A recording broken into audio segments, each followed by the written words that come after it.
నీతో దేవుని చిన్న మాట. ప్రియ శ్రోతలందరికీ నా వందనములు. మీరందరూ బాగున్నారా?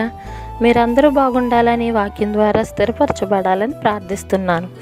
ఈరోజు దేవుని వాక్యము యోహాను సువార్త 5వ అధ్యాయము 9వ వచనం. వెంటనే వాడు స్వస్థత నొంది తన పరుపెత్తుకొని నడిచెను. ప్రియా దేవుని బిడ్డలారా, వాడు స్వస్థత నొంది. యేసు అనేక మార్లు వ్యక్తుల విశ్వాసాన్ని బట్టి స్వస్థత సమకూర్చాడు. కానీ ఈ సంఘటనలో అతని విశ్వాసాన్ని పరీక్షించినట్లు కనిపించదు. అందుకు కేవలం యేసు మాట వల్లనే బాగుపడ్డాడు.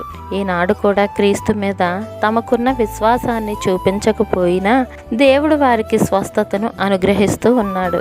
బైబిల్ గ్రంథంలో విశ్వాసం ద్వారా స్వస్థత గురించి 3 విషయాలు కనిపిస్తున్నాయి.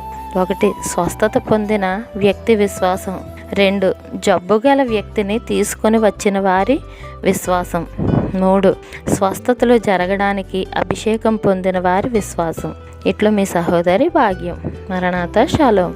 మా ఛానల్ని లైక్ చేయండి, షేర్ చేయండి, కామెంట్ చేయండి, సబ్స్క్రైబ్ చేయండి. పక్కనే ఉన్న బెల్ ఐకాన్ క్లిక్ చేయండి. Thanks for watching.